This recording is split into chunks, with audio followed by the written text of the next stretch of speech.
श्री शिवाय नमस्तु। रविवार की जब प्रदोष पड़ती है तो शिव बेलपत्र के पेड़ के नीचे निवास करते हैं। महाराज, ये एकादशी शंकर से कह रही है कि आपका स्थान ये नहीं कि आप कैलाशपन मिले, उस बार को, उस तिथि के दिन, उस अनुकूल। अगर प्रदोष का व्रत नहीं कर सकते, प्रदोष के दिन आप व्रत नहीं कर सकते, मान लो आपसे भूखा नहीं रहा जाए, शिव की कथा कहती है, ब्राह्मण देव ने धर्म पत्नी कहती है तुम्हें कोई कमी पड़े तो मुझे बताओ, मैं आपको दे देती हूँ भाग, तो मुझे बताओ, मैं आपको दे देती हूँ भाग। पर ब्राह्मण देव तो ब्राह्मण देव थे, जो लाते थे वो दान पुण्य संकीर्तन में लगा देते थे। एक दिन शाम का समय, प्रदोष का दिन, प्रदोष का दिन, प्रदोष काल, शाम का समय, भगवान देव अधिदेव महादेव माँ जगतजननी पार्वती जी के साथ में भ्रमण पर निकले। प्रदोष का व्रत नहीं कर सकते, प्रदोष के दिन आप भूखे नहीं रह सकते, मंदिर भी नहीं जा सकते, दिया भी नहीं लगा सकते। तो शिव महापुराण की कथा कहती है कि प्रदोष के दिन, प्रदोष काल में अपने ही दरवाजे के पास में देवाधिदेव महादेव का स्मरण कर लक्ष्मी की वृद्धि के लिए, कार्य सिद्धि के लिए, संपदा को प्राप्त करने के लिए आप अपने ही दरवाजे के पास में एक दीप लगा सकते हो। कौन से दिन?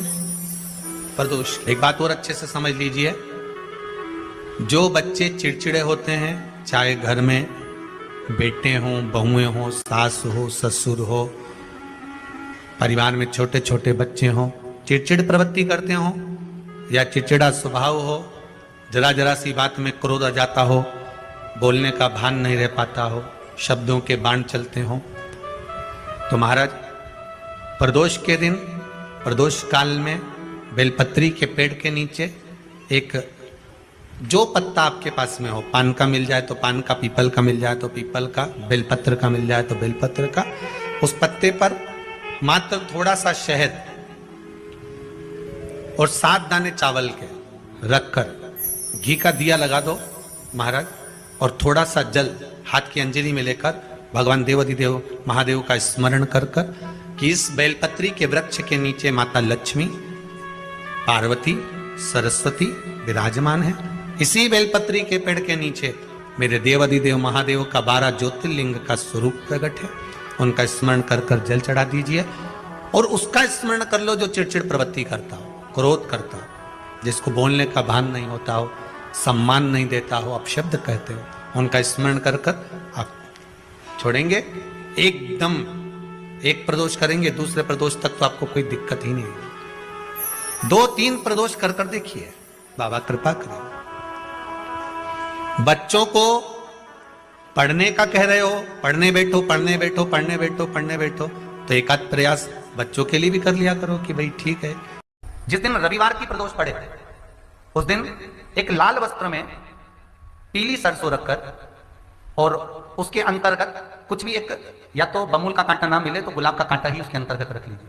और मान लो कोई काम ऐसा है कि उसमें पैसा तुम्हारा आ ही नहीं रहा, बहुत घाटे पर घाटा जा रहा है, नुकसान बहुत हो रहा है और कोई काम हो ही नहीं रहा, तो महाराज जिस दिन रविवार की प्रदोष पड़े उस दिन एक लाल वस्त्र में पीली सरसों रखकर और उसके अंतर्गत कुछ भी एक, या तो बमूल का कांटा ना मिले तो गुलाब का कांटा ही उसके अंतर्गत रख लीजिए और उसको शिव मंदिर का स्मरण कराकर शंकर भगवान का नाम लेकर रू भैरव, कौन सा भैरव है उसकी भी कथा भी आने वाली है। ये दारुक नाम के राक्षस का संहार करने के लिए जब माता अवतार लेगी तब शंकर भगवान बच्चे का रूप रखकर रोएंगे, तो शिव जी का एक नाम होगा रू भैरव। ये भैरव कहां पर रहता है? तो कहा ये शमशान में रहता है। कहां रहता है ये भैरव? शंकर का जो एक अवतार है रूरू भैरव, ये भैरव अवतार शमशान में रहता है। तो इस भैरव का काम क्या है? तो कहा शमशान में, शमशान की जो अग्नि होती है, भले की लकड़ी रहे, भले उसमें कोई पदार्थ डाले ना डाले, थोड़ी देर में वो अग्नि रूरू आवाज, हल्की सी शमशान की जो अग्नि जलती है उसमें आवाज आती है। आप ऐसे कोई अग्नि जलाएंगे ना उसमें आवाज नहीं आएगी, ध्यान देना। हमारे शमशान में अगर जो लोग गए होंगे मुर्दा जलाने के लिए, तो अगर वो एकांत में बैठेंगे तो उसमें से एक आवाज आती है रू रू रू रू। तो शिव पुराण कह रही है कि उस सरसों को, कांटे को रूरू भैरव का नाम लेकर जिस व्यापार जो नहीं चल रहा है, दुकान जो नहीं चल रही है, उस दुकान के सामने, उस व्यापार के सम्मुख में उसको जला दिया जाता है। यह करा जाता है रवि प्रदोष के लिए। महाराज कौन से प्रदोष? रवि प्रदोष के लिए, जो सुख का भान कराता है, व्यापार की उन्नति के लिए, समृद्धि के लिए, लक्ष्मी के लिए इसका प्रयोग किया जाता है। तो यहां पर दारूक नाम का जो असुर है, दारूक नाम का जो राक्षस है, उसका एक ही कहना है कि मैं मरूं, मना नहीं है ब्रह्मदेव पर, वो मरने का। रवि प्रदोष है, कहते हैं रविवार का यदि प्रदोष पर्व पड़े ना, और शिव जी को 3 चीजें रवि प्रदोष के दिन दी जाती हैं। पहले नंबर पर 1 लोटा जल, दूसरे नंबर पर प्रदोष काल में दीपदान, और तीसरे नंबर पर भगवान शंकर के नाम का उच्चारण। पंचाक्षर मंत्र या षडाक्षर मंत्र या श्री शिवाय नमस्ते। प्रदोष के दिन अगर मालूम पड़े रविवार का जब प्रदोष पड़ता है ना, तो कहीं आपके घर में सूखा बेर भी रखा हो, बोर रखा हो, तो शिव जी को चढ़ा देने से रोग बीमारी समाप्त होती है। रविवार की अगर प्रदोष पड़ जाए, कौन से दिन?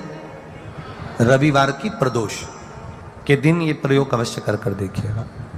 ज्यादा बार नहीं करना है, केवल एक ही बार करना, बाबा स्वयं कृपा करेगा। अगर आपको लगे कि मैंने व्यापार बदल लिया, एक बार बदला, कई लोग ऐसे भी होते हैं जो पैसा इकट्ठा करते हैं, धन एकत्रित करते हैं, और कोई व्यापार ऐसा कर लेते हैं जिस व्यापार में धन चले जाता है तो वो धन वापिस नहीं आता महाराज, वो व्यापार का धन वापिस नहीं आ पाता। तो बड़े दुखी होता है कि भाई मेरा गया हुआ पैसा नहीं आ रहा, मैं बड़ा कष्ट में हूं, मेरा खुद का ही आ जाए ना तो मैं निहाल हो जाऊं, मेरा अपना ही नहीं आ रहा जो गया हुआ है, तो मैं क्या वर्णन करूं, उसको क्या कहूं। उस व्यापार को बदलने से पहले एक काम जरूर कर देखना। 3 स्थान पर बेलपत्र को चढ़ाकर देखिएगा।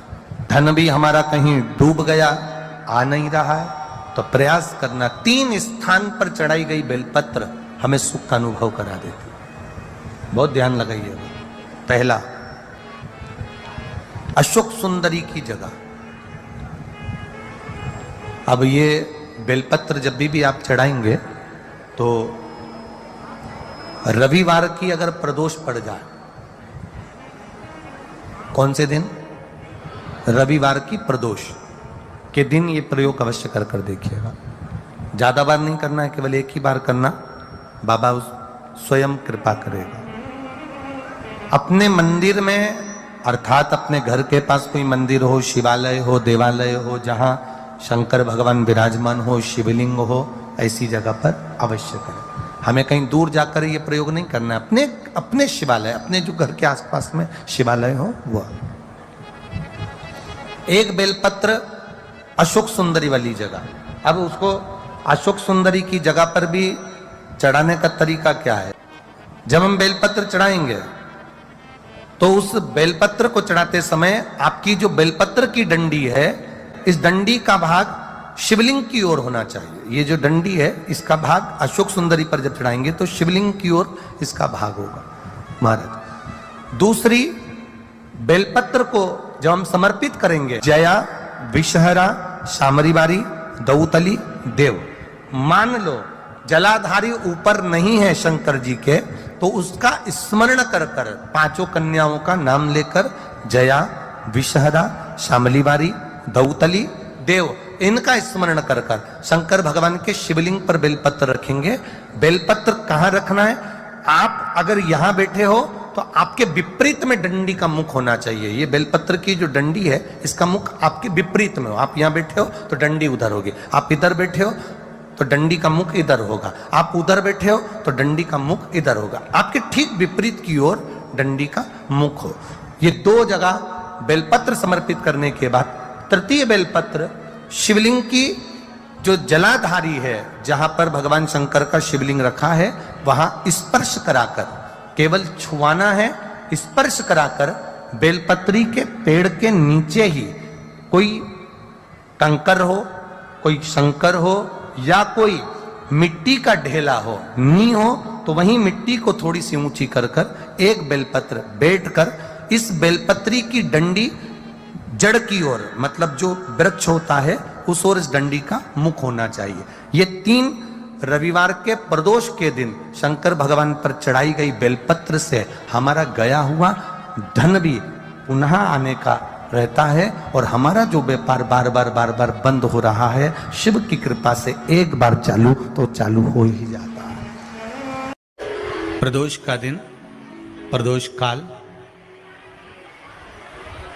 शाम का समय, भगवान देव अधिदेव महादेव माँ जगतजननी पार्वती जी के साथ में भ्रमण पर निकले। देखिए, अगर प्रदोष का व्रत नहीं कर सकते, प्रदोष के दिन आप व्रत नहीं कर सकते, मान लो आपसे भूखा नहीं रहा जाए, प्रदोष का व्रत नहीं कर सकते, प्रदोष के दिन आप भूखे नहीं रह सकते, मंदिर भी नहीं जा सकते, दिया भी नहीं लगा सकते, तो शिव महापुराण की कथा कहती है कि प्रदोष के दिन, प्रदोष काल में अपने ही दरवाजे के पास देवाधिदेव महादेव का स्मरण कर कर लक्ष्मी की वृद्धि के लिए, कार्य सिद्धि के लिए, संपदा को प्राप्त करने के लिए आप अपने ही दरवाजे के पास में एक दीप लगा सकते हो। कौन से दिन? प्रदोष के।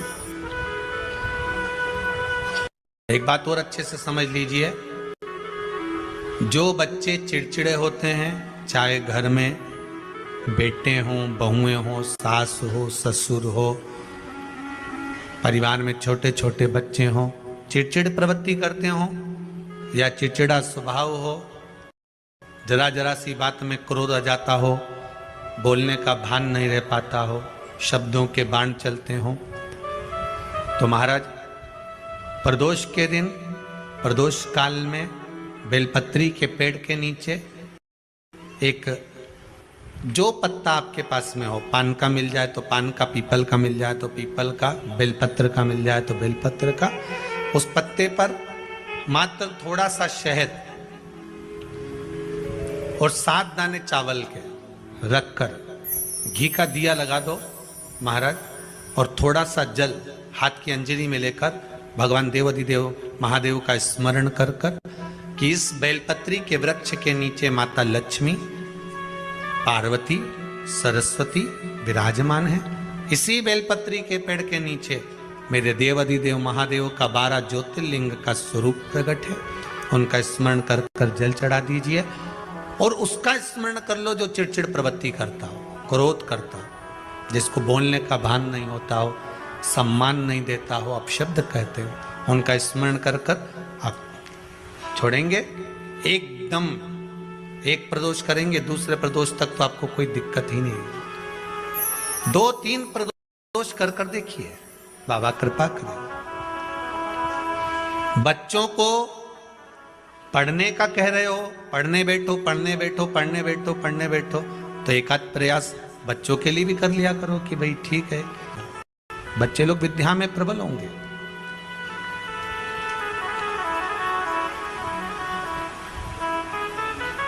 शिव उपासना का जो फल है वह 1000 गुना का लगे। कोई शंकर का विरल भक्त, शिव का उपासक, शंकर का गुणगान आनंदमय करने वाला, हम तो यहां तक मेरी जीजियों से कहेंगे, तुम्हारे घर के नजदीक में कोई शंकर का मंदिर होना, ओ मेरी बहनों, मेरी जीजियों, मेरे जीजाओं, मेरी बेटियों, बेटाओं, तुम्हारे नजदीक में अगर शंकर का मंदिर हो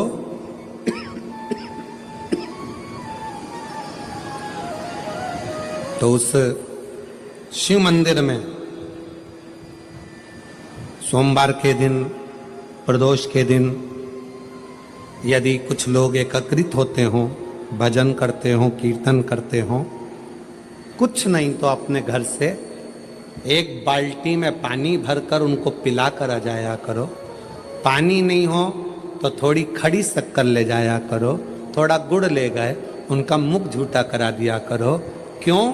क्योंकि शिव भक्त के शरीर की हड्डी का स्पर्श भी राक्षस को हो गया, वो तर गया।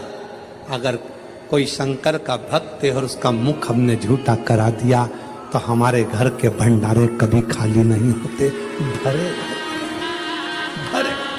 करना क्या है? जब व्यक्ति को ऐसे गलत विचार आने लगे हैं पूजन के समय पर, अच्छी जगह पर, ये गलत गलत विचार, आप गलत कर नहीं रहे हो, आप मांसाहार नहीं कर रहे हो, आप किसी स्त्री को गलत नहीं देख रहे हो, आप किसी पुरुष को गलत नहीं देख रहे हो, आप किसी मदिरा की दुकान पर नहीं गए हो, पर आपकी विचार धारणा में अगर ये चीजें पूजन करते समय, भजन करते समय, अर्चना करते समय, मंदिर जाते समय, मंदिर में बैठते समय, मंदिर में उपवास करते समय तुम्हारी बुद्धि में अगर ये चीजें आ रही हैं, मन में अगर ये चीजें पाठ करते करते भी अगर आ रही हैं, तो समझ लेना कि आपके ऊपर कहीं ना कहीं किसी ना किसी रूप में कोई अन्न किसी के घर का ऐसा खा लिया है जिसके कारण तुम्हारी बुद्धि थोड़ी सी भ्रष्ट हुई है। उसको सुधारें कैसे, उसको संवारें कैसे? अब किसी ने यही प्रसंग को सुनकर कहा, गुरुजी अगर किसी के घर का अन्न खाया है तो अन्न खाने के बाद तो वो पच गया, पचने के बाद वो गंदगी में निकल भी गया, अब तो वो विचार आना बंद हो जाना चाहिए। अब तो 1 साल हो गया, 2 साल हो गया, 1.5 साल हो गया, 6 महीना हो गया, तो भी वही विचार आ रहा है। तो हमारा निवेदन है, भोजन करने के बाद भोजन पच जाता है, भोजन करने के बाद भोजन समाप्त भी हो जाता है, पर उस भोजन से जो रक्त की 4 बूंदें बनती हैं वो इस शरीर में दिन रात तुम्हारे मरते दम तक दौड़ती रहती है, शरीर में वो रक्त की बूंद चलती रहती है। इसलिए विचार 1 साल, 2 साल, 4 साल, 6 साल, 15 साल जैसे चलते रहते हैं। उस विचारों को, गलत सोच को, गलत विचारों को, गलत दृष्टि को समाप्त कैसे करें?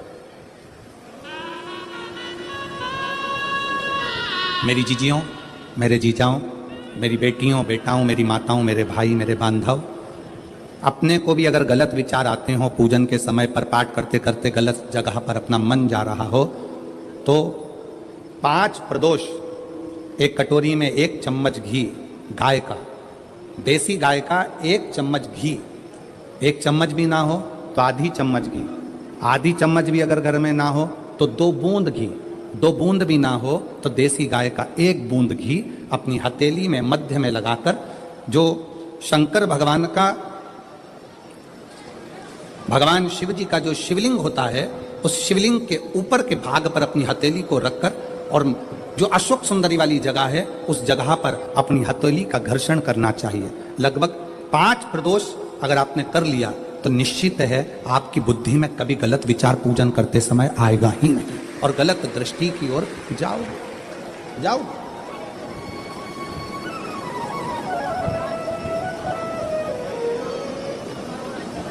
वेद लक्षणा गाय, देसी गौ माता का घृत जीवन को एक आनंदता देता है, आनंद।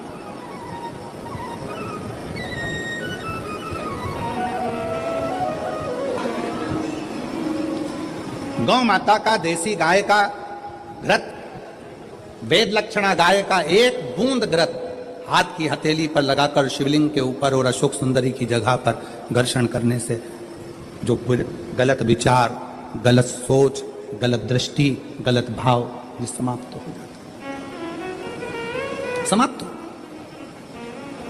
शिव महापुराण की कथा कर रहे हैं।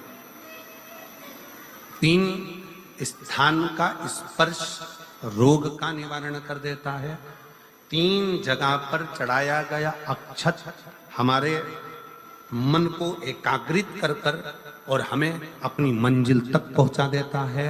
और प्रदोष और शिवरात्रि के मिलन का महोत्सव हमारे जीवन को आनंदता देता है। प्रदोष का दिन, प्रदोष काल का समय, भगवान शंकर प्रदोष के दिन, प्रदोष काल में अपने भक्तों के घर पर नंदी के कान में जो बोल कर जाता है, शिवजी नंदी पर बैठकर उस भक्त के दरवाजे पर उसका कल्याण करने के लिए प्रदोष के दिन, प्रदोष काल में पहुंचते हैं। हर हर। प्रदोष के दिन, प्रदोष काल में देवाधिदेव महादेव उस शंकर के भक्त के घर जाते हैं जो भगवान नंदीश्वर के कान में कहकर जाता, नंदी के कान में जिसने कहा।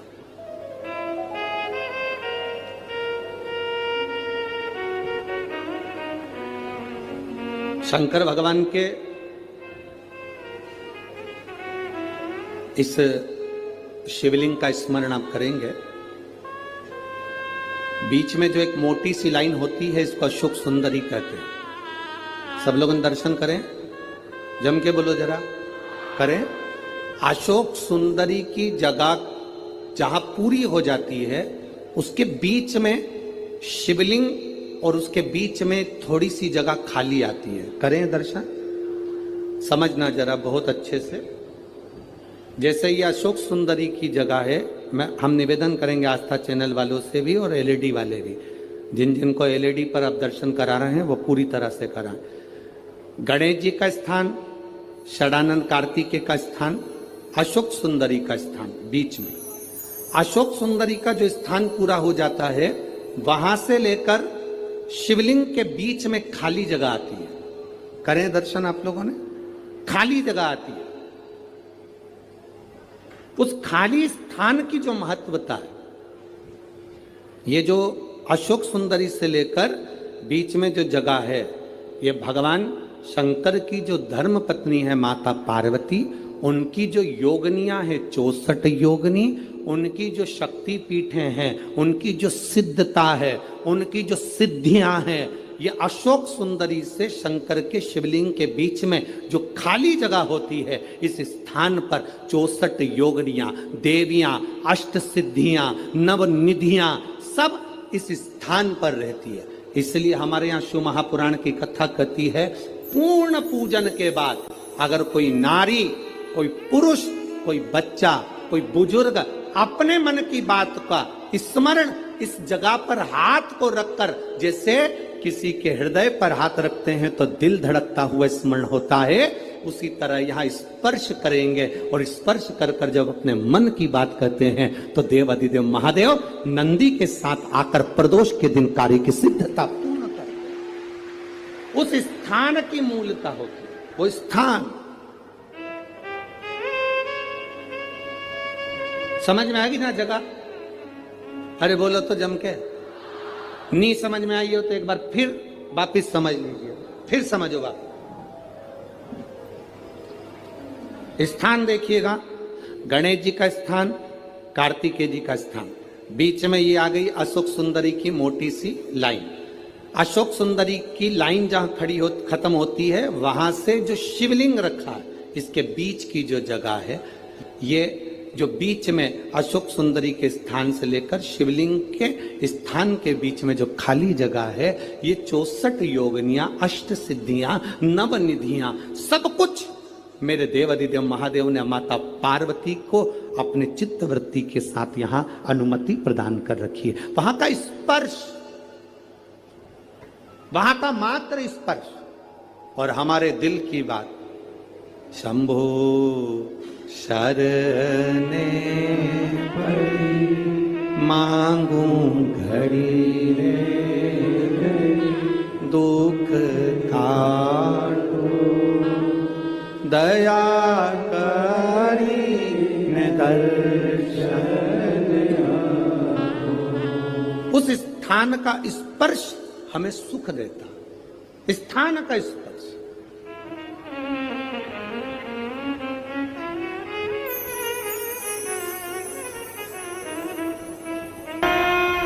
और कितनी सुंदर बात नंदी ने कही है। नंदी ने ये बात जो कही वो वास्तव में बड़ी सुंदर है कि मान लो यदि कोई कार्य तुम्हारा हो नहीं रहा और पूरी दुनिया में तुमने कर कर देख लिया, बहुत प्रयास कर कर देख लिया, तो भी वो कार्य अगर तुम्हारा नहीं होता, तो फिर एक काम करो कि शिव की स्तुति करो, शंकर की स्तुति, शंकर का गुणगान, शंकर की भक्ति, शंकर का स्मरण।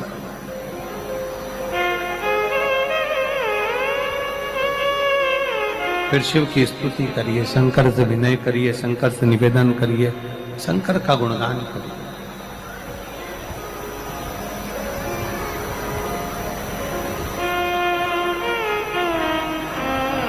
पर भगवान की भक्ति होती कब? जितने आस्था चैनल पर कथा सुन रहे हैं, जितने फेसबुक यूट्यूब पर कथा सुन रहे हैं, जितने पंडाल में बैठकर शिव भक्त कथा को रसपान कर रहे हैं, उनसे निवेदन करूंगा कि शंकर की भक्ति होती कब है, शंकर का स्मरण कब होता है, शंकर की भक्ति कब होती है, शंकर की कथा सुनने में मन कब लग सकता है, जब अपने भीतर की अभिमत्ता, अपने भीतर का अहम, अपने भीतर का अहंकार, अपने भीतर की आसक्ति, अपने भीतर का काम, अपने भीतर की तृष्णा जब दूर हो जाए तो समझो कि आप शिव में मन लगा बैठे। दो जल व्यक्ति के जीवन को बदलते। कितने जल? जम के बोलो जरा। दो जल। एक देवाधिदेव महादेव के लिए भरा गया एक लोटा जल और दूसरा है स्वयं के लिए भरा गया एक लोटा जल। यहां पर अगर बुजुर्ग मेरी माताएं बैठी होंगी, मेरी जीजियां बैठी हैं, मेरे जीजा बैठे हैं, बुजुर्ग जितनी माताएं बैठी हैं वो पुराने समय का अगर लेख उठाकर देखेंगे तो पुराने समय के लोग भोजन करने बैठते थे ना, तो भोजन करने से पहले अपने पानी के लोटे को भरकर, अपना गिलास भरकर बैठते थे। किसी ने देखा है कि नहीं देखा? जम के बोलो जरा, देखा है आप लोगों ने? पुराने समय के लोग जब भोजन करने बैठते थे, पुराने समय के लोग जब भोजन करने बैठते थे तो अपना पानी का गिलास, अपना पानी का लोटा पहले भरकर आसन लग जाता था। बहू आसन लगा देती थी, बहू खाना बना देती थी, घर की पत्नी खाना बना देती थी, भोजन बना देती थी, घर के लोग भोजन दे देते थे। थाली कोई भी लगा कर ला कर दे, थाली कोई सजा कर ला कर दे, पर घर का जो व्यक्ति खाना खाने बैठता था, भोजन करने बैठता था, वो अपना पानी स्वयं भर कर बैठता था।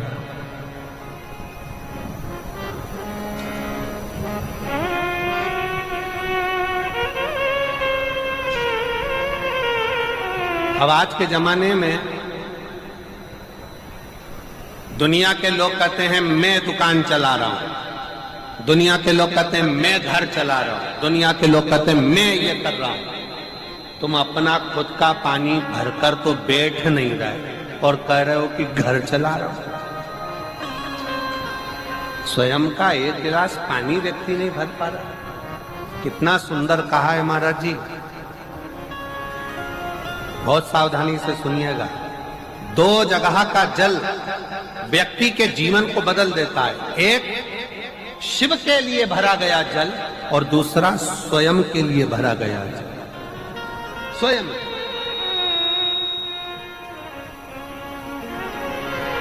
शंकर के मंदिर में जा रहे हो, एक लोटा जल अपने घर से भरकर लेकर चले जाओ और अपने घर में जब तुम भोजन करने बैठ रहे हो, जब तुम रोटी खाने बैठ रहे हो, भोजन करने बैठ रहे हो, भोजन ग्रहण करने बैठ रहे हो, जब तुम भोजन को ग्रहण करने के लिए बैठ रहे हो, तब अपने घर में जब तुम भोजन ग्रहण करने बैठ रहे हो तो एक लोटा जल या एक गिलास पानी भरकर बैठो।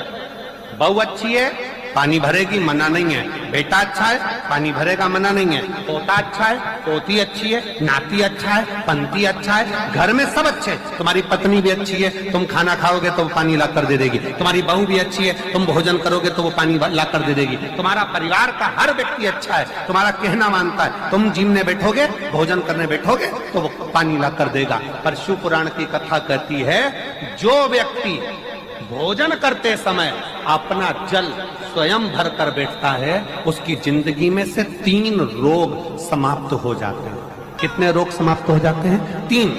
पहला, अपना जल स्वयं भर कर बैठने वाले के घुटने का कभी भी डॉक्टर उसके घुटने बदलने का बोलेगा ही नहीं। घुटना बदल कर कंधे तक जिसकी हड्डी में दर्द होता हो, या जो सुबह सुबह सोकर उठता हो और उसके कंधे दुखते हो या पीठ दुखती हो। दूसरे नंबर का रीढ़ की हड्डी का दर्द। और तीसरे नंबर का डॉक्टर को दवाई खा खा कर परेशान हो गए। और आधा सिर का रोग, भुकुटी, ये भौएं दुखती हो, सिर दुखता हो, ये कान के पास का दर्द होता हो, तो अपना भोजन करते समय अपना पानी स्वयं भर कर बैठो। आपको ये 3 रोग से मुक्ति अपने आप मिलना प्रारंभ हो, अपने आप। अब किसी ने कहा, गुरुजी पत्नी पानी ला कर देती है, पति पानी ला कर देता है, बेटा पानी ला कर देता है, बहू पानी ला कर देती है, पोता पोती पानी ला कर देते हैं, नाती पंती पानी ला कर देते हैं, नौकर लगे घर में वो पानी ला कर देते हैं, सेवादार लगे घर में वो पानी ला कर देते हैं। तो हमको पानी लाना क्यों जरूरी है?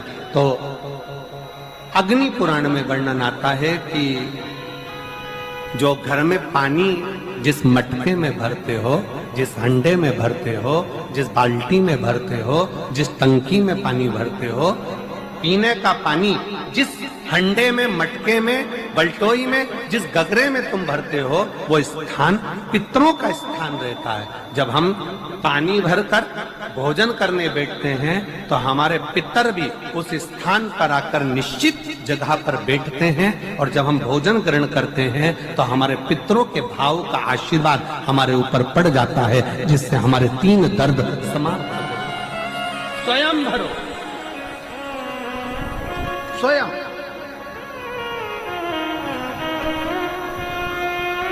अब आज का जमाना इतना विचित्र है कि नौकर चाकर, परिवार, घर इतना बड़ा हो गया।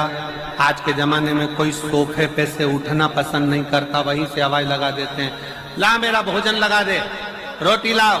रोटी आई तो मालूम पड़ा पानी ला कर रखा बहू ने। वो बहू ला देगी, बहुत अच्छी है, बहू बेकार नहीं है, बहुत अच्छी है, बेटी बहुत अच्छी है, ला देगी पानी, भोजन भी लाएगी, पानी भी लाएगी, सब कुछ लाएगी। पर पहला फर्ज अपना है, जब तक शरीर चले, पांव चले, हाथ पैर चले और तुम पलंग पर नहीं पड़े हो, तुम्हारा शरीर अगर चल रहा है तो पहले रसोई घर में जाओ, लोटा भर, लोटा नहीं भर सकते तो गिलास भरो, गिलास नहीं भर सकते तो थोड़ा सा कटोरी में पानी भरो, पर अपने पीने के लिए थोड़ा सा जल स्वयं के लिए लेकर आओ। वो जल इतना कारगर होगा कि तुम्हें रोग से निवारण करता चले जाएगा, रोग समाप्त करता चलेगा।